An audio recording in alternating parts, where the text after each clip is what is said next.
Hi friends, నేను మీ శ్రీదేవిని. శ్రీదేవి వంటశాలలో mutton curry చేసి చూపించాలనుకుంటున్నాను. పర్ఫెక్ట్ కొలతలతో నేను చేసినట్టే మీరు ట్రై చేయండి. చాలా బాగుంటుంది. నోట్లో వేసుకుంటే కరిగిపోయేలాగా చేస్తాను. చాలా టేస్ట్గా ఉంటుంది.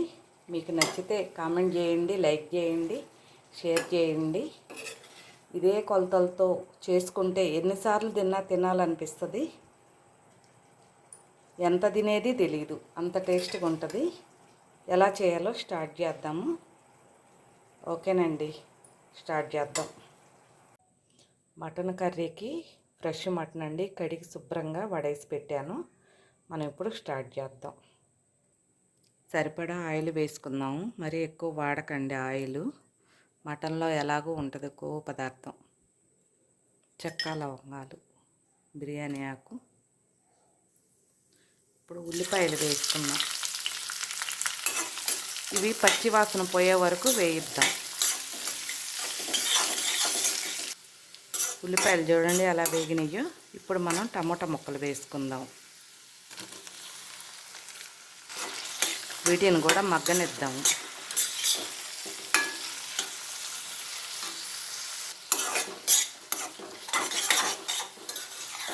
చూడండి టమోటా కూడా మగ్గింది.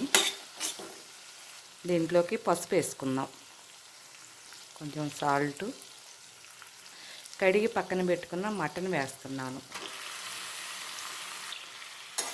దీన్ని ఇలా బాగా కలుపుకోవాలి.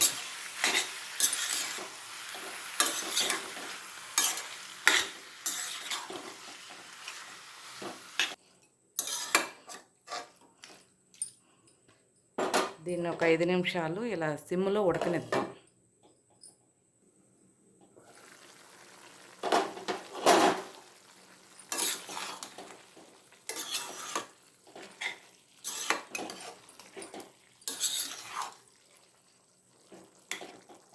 దీంట్లోకి 1 స్పూన్ అల్లం వెల్లుల్లి పేస్టు. దీన్ని బాగా కలిసే వరకు కలుపుకోవాలి. దీన్ని మళ్ళీ ఒక 5 నిమిషాలు ఉడకనిద్దాం. దీంట్లో 2 పచ్చిమిర్చి చీలికలు వేద్దాం, కరివేపాకు,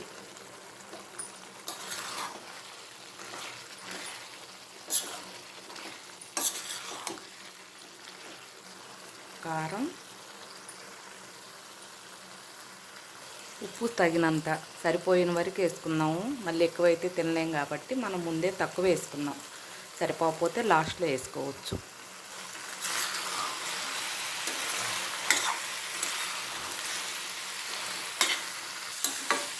ఇలా బాగా కలుపుకున్నాక కొంచెం వాటర్ వేద్దాం.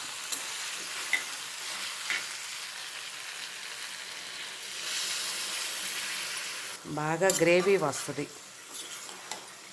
మీడియంలో పెట్టి ఉడకనిద్దాం.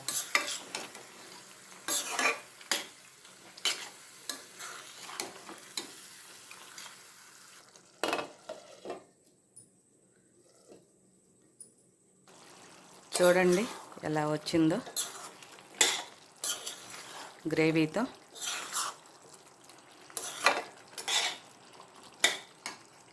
ధనియాల పౌడరు, చెక్క లవంగాల పౌడరు,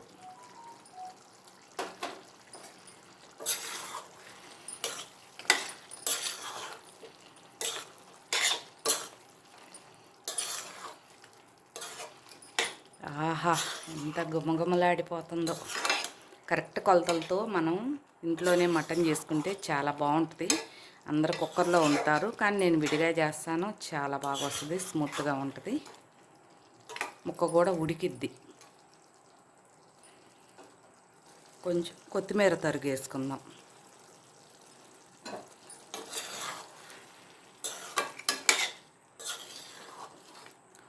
ఇంతేనండి, గుమ్మగుమ్మలాడే మటన్ కర్రీ రెడీ అయిపోయింది.